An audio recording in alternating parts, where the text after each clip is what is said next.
이 시간 가만히 있으라는 제목으로 시편 46편 1절부터 11절 말씀 가지고 하나님의 말씀 전하도록 하겠습니다. 우리 사진 한 장 보여드릴까요? 네, 이 사진이 여러분 뭔 행사인지 아십니까? 어떤 행사인지 아시나요? 옆에 작은 글씨로 보이긴 한데 잘 안 보이실 거예요.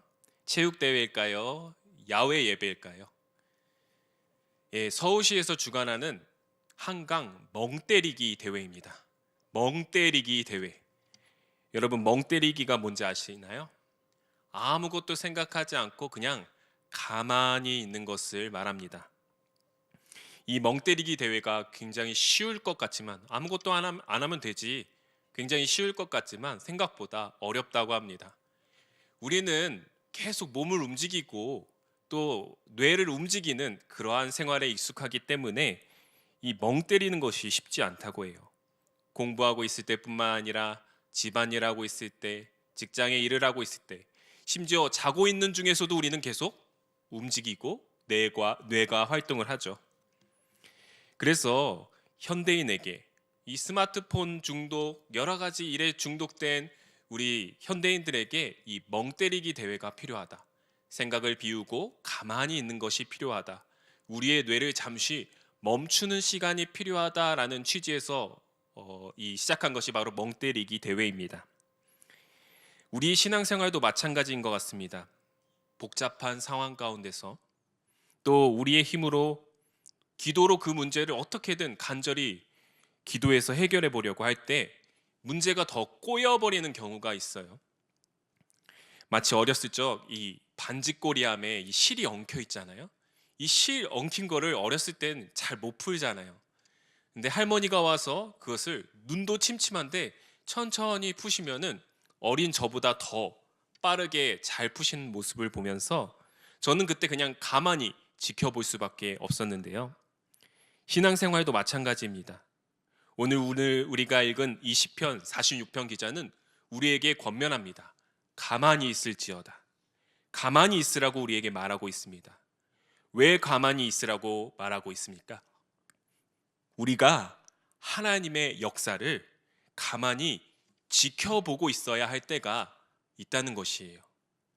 오늘 시편 46편 1절 말씀 우리 다 함께 같이 읽어보도록 하겠습니다. 하나님은 우리의 피난처시요 힘이시니 환난 중에 만날 큰 도움이시라. 아멘.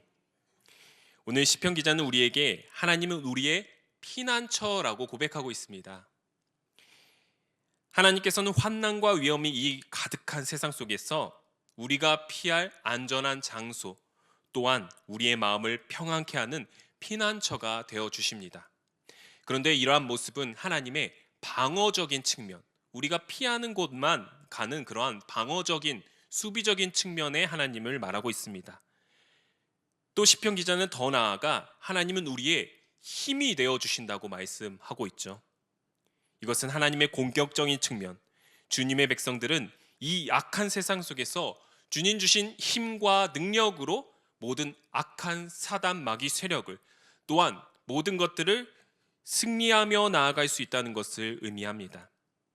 그러나 우리에게 더 완전하고 온전하고 신실하신 하나님의 모습이 있는데요. 그것은 바로 시편 기자의 고백처럼 하나님은 우리의 큰 도움이 되신다는 거예요. 여기서 도움은요, 정확한 번역으로 헬퍼를 의미합니다. 돕는 자를 의미한다는 것이죠. 하나님께서는 우리가 큰 환난에 빠졌을 때 우리를 건져내 주시며 또한 우리가 절망에 빠져 납작 엎드려 있을 때 우리를 일으켜 세워 주시고 멈춰 있을 때 우리를 등 뒤에서 밀어주시는 그러한 섬세하게 터치하고 도와주시는 큰 돕는 자가 된다고 말하고 있습니다. 이 시편 46편 그 제목에 성경을 가지고 계신 분들은 제목에 뭐라고 적혀 있죠? 누구의 시라고 기록되어 있죠? 고라 자손의 시라고 기록되어 있습니다. 이 고라 자손의 시, 여러분 고라 자손은 어떤 사람들인가요? 이 모세 시대 때 하나님께 모세에게 대적하여 어떻게 되었습니까? 땅에 삼켜지고 심판을 받는 그런 끔찍한 심판을 받게 됩니다. 그래도 하나님께서는 그들의 아들들, 후손들을 남겨두셔서 이 다윗의 시대 때 하나님을 찬양하는 찬양대로 조직하게 되었죠. 다윗은 이 찬양대를 조직하여 하나님을 찬양하는 역할을 이 고라 자손에게 맡깁니다. 분명 다윗은 이 찬양대, 고라 찬양대를 조직하면서 그가 경험했던 하나님, 그가 찬양하는 하나님의 찬송 가사들을 이 고라 자손들에게 전해 주었을 것입니다. 그래서 어쩌면 이 시편 46편은 고라 자손의 시일뿐만 아니라 다윗의 생각과 다윗이 느낀 하나님을 반영하는 그러한 찬송의 시라고 할 수도 있어요. 이 시편 46편과 다윗의 시를 비교해 보면 아주 흡사한 부분이 많이 있습니다.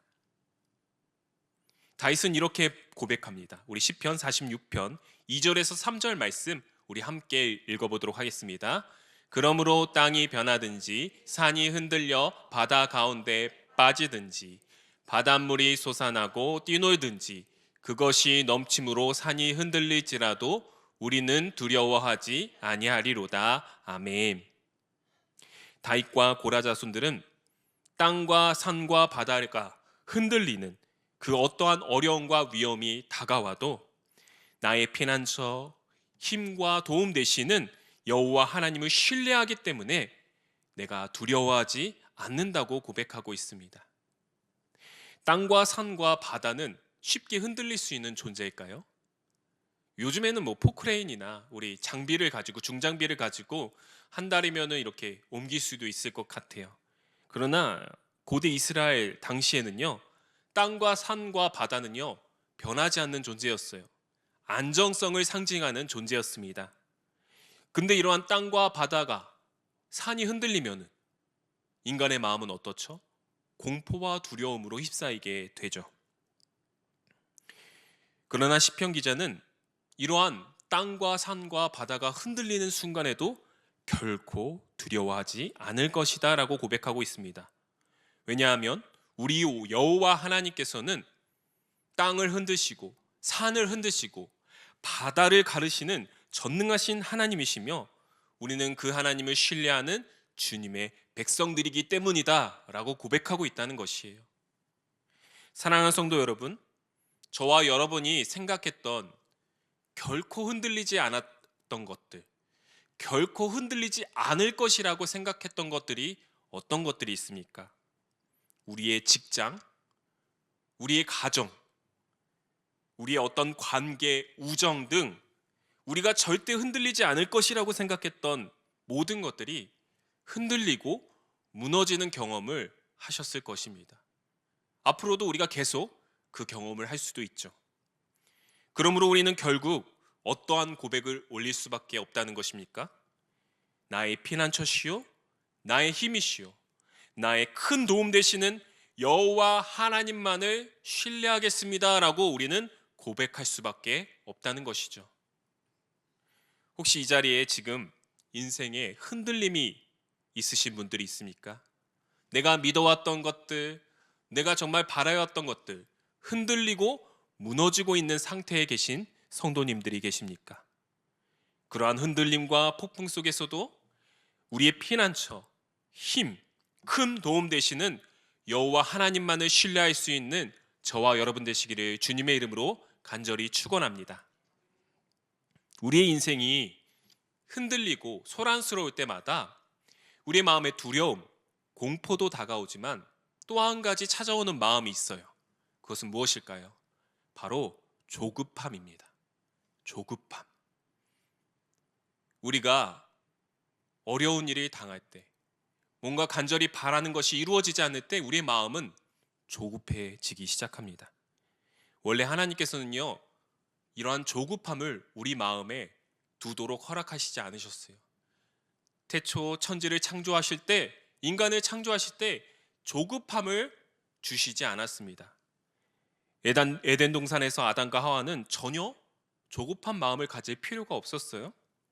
그저 하나님의 동산에서 순종하며 하나님의 말씀에 순종하며 하나님이 주신 실과를 먹으며 하나님을 영원히 누리며 살 수 있는 그러한 존재였습니다. 그러나 선악과를 따먹는 범죄로 말미암아 인간의 마음에 조급함이 생기기 시작했어요. 조급함으로 하나님의 낯을 피해 숨고 조급함으로 남 탓을 하기 시작하였고 조급함으로 죄의 모습을 보여주기 시작했습니다. 인류가 과학과 문화가 발전할수록 이 조급함의 역사는 더욱 가속화되었어요. 원래 인류는 해가 뜨면 일을 시작하고 해가 지면 집에 가서 쉬고 자는 그런 단순한 삶을 살았습니다. 그러나 13세기 후반 유럽에서 이 동력이 있는 시계, 자연적인 시간을 우리가 따라 살았는데 이제 인공적인 시간, 이 시계를 개발함으로써 인간의 삶은 더욱더 조급해지기 시작했어요. 현대사회 문명은 효율성과 생산성을 포장으로 우리 마음속에 계속해서 조급함과 분주함을 집어넣고 있습니다. 다윗은 이스라엘 왕으로서 조급함이 없었을까요? 아니에요. 왕으로서 더 조급했겠죠. 이스라엘을 노리고 있는 강대국들이 그 주변에 너무 많았습니다. 그들은 철제 무기를 개발하고 계속해서 군사력을 증진시켜 나갔어요. 다윗은 불안하고 조급했을 것입니다. 나라 안쪽에서는 어떻습니까? 복잡한 행정적인 일들, 나라의 어려움들, 그런 경제의 모든 것들을 행정적인 일을 처리하느라 왕으로서 굉장한 조급한 마음을 가지고 있었을 것이에요. 그러나 다윗은 그러한 조급함과 분주함 속에서도 하나님으로 말미암아 하나님의 평안과 진정한 평안을, 샬롬을 잃어버리지 않았습니다. 시편 46편 4절 말씀 우리 다 함께 읽어볼까요? 한 시내가 있어 나뉘어 흘러 하나님의 성 곧 지도하신 이의 성소를 기쁘게 하도다. 아멘. 다윗은 두려움과 조급함 속에서도 하나님의 성으로부터 나오는 잔잔한 시냇가, 하나님의 은혜의 샘물에 집중했습니다. 그 은혜의 생수를 가만히 먹고 마심을 통해 인생의 두려움과 조급함이 사라지고 하나님이 기뻐하시는 샬롬의 인생을 누릴 수 있었다는 것이에요. 세계적인 영성훈련 신학자 리차드 포스터는 현대 사회에서 우리의 가장 큰 적이 무엇이냐? 바로 조급함이라고 말하고 있습니다. 조급함은 우리로 하여금 하나님과 함께하는 삶을 방해하며 하나님의 은혜에 대하여 무감각해지게 만드는 그러한 결과를 가져온다고 수많은 믿음의 선배들은 고백하고 있습니다. 사랑하는 성도 여러분, 지금 여러분의 삶을 흔들고 있고 여러분의 감정을 소용돌이치게 만드는 그 조급함은 무엇입니까? 여러분으로 하여금 하나님을 멀리하게 만들며 하나님의 은혜가 흐르고 있는데 그것을 무감각해지게 만드는 그 조급함은 무엇입니까? 그 조급함을 내려놓고 오직 우리 안에 잔잔히 흐르고 있는 그 하나님의 은혜의 시냇가, 은혜의 샘물에 집중할 수 있는 저와 여러분 되시기를 주님의 이름으로 간절히 소망합니다. 잔잔한 하나님의 시냇가를 인지한 시편 기자 다윗과 고라자손은 이렇게 고백합니다. 46편 7절 말씀입니다. 다 같이 읽어보겠습니다. 만군의 여호와께서 우리와 함께 하시니 야곱의 하나님은 우리의 피난처시로다. 아멘. 우리의 조급하고 분주한 인생 가운데 하나님이 나와 함께 계심을 느끼도록 만드는 은혜의 시냇가, 시편 기자는 그것을 느꼈습니다. 저와 여러분 속에 잔잔히 흐르고 있는 하나님의 은혜의 시냇가는 무엇일까요? 말씀과 기도와 찬양이 있는 예배의 시간, 또 이 기도의 시간이 될 수 있습니다. 직장과 가정에서 하루를 시작할 때 잠깐 기도로 시작하는 그 순간이 잔잔한 시냇가가 흐르는 그런 은혜의 샘물일 수 있어요. 운전하면서 찬양을 들을 때, 점심시간 잠깐 성경 통독을 할 때 우리의 삶에 여전히 흐르고 있는 잔잔한 은혜의 시냇가, 하나님의 은혜의 샘물을 발견할 수 있게 됩니다. 우리가 신앙의 침체가 있어도 하나님을 원망할 때도, 실망할 때도, 교회에 실망할 때도, 사람에 실망할 때도 여전히 우리 가슴속 깊이에는 하나님의 은혜의 시냇가가 흐르고 있다는 것이에요. 사랑하는 성도 여러분, 하나님을 멀리하게 만들고 은혜에 대하여 무감각해지게 만드는 이 조급함, 하나님의 은혜 시냇가를 누리지 못하도록 하는 이 조급함, 이 조급함에 누가 가장 취약할까요? 제가 생각하기에는 목사, 교역자입니다. 목사가 제일 조급한 사람 같아요. 이 예배 시간에도 여러 가지 조급한 마음이 생겨요. 마이크 상태나 이 설교가 제대로 들리려나, 여러 가지 조급함이 생기고, 신방을 할 때도, 설교를 준비할 때도, 아프신 성도님을 위해 기도할 때도 조급함이 생깁니다. 그러나 그러한 조급함 속에서 잔잔히 흐르고 있는, 조용히 흐르고 있는 하나님의 은혜의 시냇가에 집중하게 돼요. 그러면 조급함이 사라지고 그 속에서 흐르고 있는 하나님의 은혜, 성도님과 함께하고 있는 하나님의 은혜, 이 예배 시간, 기도 시간, 찬양 시간, 우리와 함께 흐르고 있는 그 하나님의 은혜 샘물을 발견할 수 있다는 것이에요. 사랑하는 성도 여러분, 조급함과 분주함을 강요하는 이 세상 속에서 잔잔한 하나님의 시냇가에 집중할 수 있는 저와 여러분 되시기를 간절히 소망합니다. 그리고 그 속에 우리와 함께 계시는 하나님의 은혜를 충분히 누리며 만끽할 수 있는 저와 여러분 되시기를 간절히 소망합니다. 시편 46편 10절에서 시편 기자는 이렇게 고백합니다. 다 함께 읽도록 하겠습니다. 이르시기를 너희는 가만히 있어 내가 하나님 됨을 알지어다. 내가 문나라 중에서 높임을 받으리라. 내가 세계 중에서 높임을 받으리라 하시도다. 아멘. 오늘 시편 기자는 우리에게 가장 중요한 한 가지를 권면하고 있습니다. 오늘 설교 제목과 같은데요, 가만히 있으라는 것입니다. 가만히 있으라. 사실 가만히 있는 거요, 초반에 말했듯이 쉬운 일이 아닙니다. 현대사회에서 가만히 있는 사람은요, 뒤처지는 사람으로 취급받아요. 남들은 새로운 것을 배우고 새로운 것에 투자하고 시대의 흐름에 맞게 도전하고 따라가는데 나만 혼자 가만히 있는다? 이거는 매우 마음이 불편하고 뒤처지는 것 같고 어리석은 모습처럼 보입니다. 그런데요, 하나님께서는 가만히 있으라고 말씀하세요. 이 가만히 있으라, 라틴어 단어는요, 동사 단어는 바카레입니다. 바카레. 이 바카레라는 단어를 통해서 이제 베케이션, 방학, 휴가가 이렇게 나오는데요. 이 바카레의 뜻은 떠나다, 비우다, 내려놓다라는 의미를 가지고 있습니다. 즉 오늘 시편 기자가 권면하는 이 가만히 있으라는요, 그저 아무 생각도 안 하고 가만히 있는 것이 아니라 조급한 우리 삶 가운데 언제든지 우리의 피난처 되시는 하나님께로 피하고 떠나라는 이야기입니다. 조급한 우리의 삶을 차지하고 있는 이 나의 마음의 자리를 비우고 그 자리를 하나님의 자리로 채우라는 것이에요.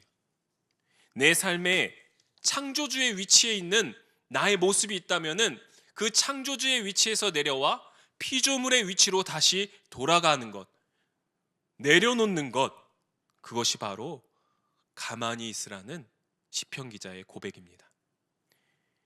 우리 사진 또 하나 보실까요? 이 사진이 어떤 사진일까요? 어떤 상황인지는 저는 전혀 모릅니다. 그런데요, 뭐 연예인을 봤을 수도 있고 유명한 연예인을 봤을 수도 있고 어떤 올림픽 경기 같은 경기, 마라톤 경기를 보는 장면일 수도 있어요. 그런데요, 저 많은 사람들이 다 뭐를 들고 있죠? 핸드폰을 들고 사진을 찍고 있습니다. 핸드폰을 다 보고 있어요. 그런데 저기 빨간 동그라미 안경 쓴 할머니가 계시는데요, 그 할머니는 어떻습니까?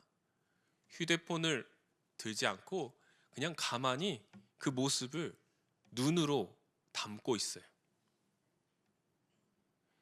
저는 이 사진을 보고 마치 이 할머니와 같이 우리의 신앙이 하나님을 온전히 누리고 만끽할 수 있는 그러한 신앙이 되었으면 좋겠다라는 생각을 했습니다. 작은 핸드폰으로 세상을 바라보는 그 사람들처럼 아니라 나의 작은 생각으로, 나의 편협한 생각으로 하나님을 바라보고 세상을 바라보는 인생이 아니라 저 할머니처럼 핸드폰을 내려놓고 내 작은 생각과 편협한 생각을 내려놓고 시각을 내려놓고 그 순간을 온전히 만끽하는 저 할머니처럼 하나님을 온전히 만끽할 수 있고 하나님을 온전히 누릴 수 있는 저와 여러분 되시기를 주님의 이름으로 간절히 소망합니다. 너희는 가만히 있어 내가 하나님 됨을 알지어다. 너희가 가진 조급한 마음과 작은 생각을 내려놓고 가만히 그저 내가 행하는 모든 역사를 지켜보아라. 너희가 어떻게든 문제를 해결해 보려고, 너희가 어떻게든 발버둥 치려고 하지 말고 모든 것을 멈추고 모든 것을 나에게 맡기고 나 여호와 하나님의 구원의 역사를 가만히 지켜보아라.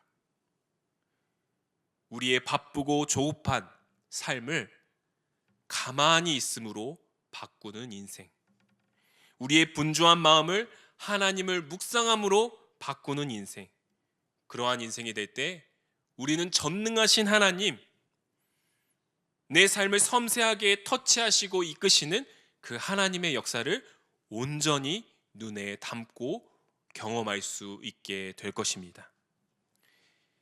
말씀을 맺도록 하겠습니다. 사랑하는 성도 여러분, 우리는 출애굽기에 나타난 오늘 시편 기자의 고백과 같은 놀라운 하나님의 역사를 가만히 그저 지켜보는 모세의 이야기를 잘 알고 있습니다. 우리 출애굽기 14장 13절에서 14절 말씀 우리 다 함께 읽어볼까요? 모세가 백성에게 이르되 너희는 두려워하지 말고 가만히 서서 여호와께서 오늘 너희를 위하여 행하시는 구원을 보라. 너희가 오늘 본 애굽 사람을 영원히 다시 보지 아니하리라. 여호와께서 너희를 위하여 싸우시리니 너희는 가만히 있을지니라. 아멘. 애굽의 군대가 쫓아오는 상황이었습니다. 바다가 그들의 앞을 막고 있는 상황이었습니다. 조급해하고 두려웠고 공포에 휩싸인 이스라엘 백성들에게 모세는 선포하죠. 너희는 두려워하지 말고 가만히 여호와께서 오늘 너희를 위하여 행하시는 구원을 보라. 그러자 어떻게 됩니까? 바다가 갈라지고 놀라운 하나님의 구원의 역사를 그들의 눈으로 경험하게 됩니다.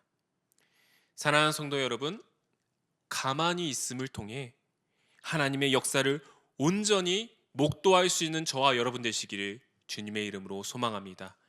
가만히 있는 것이 무엇입니까?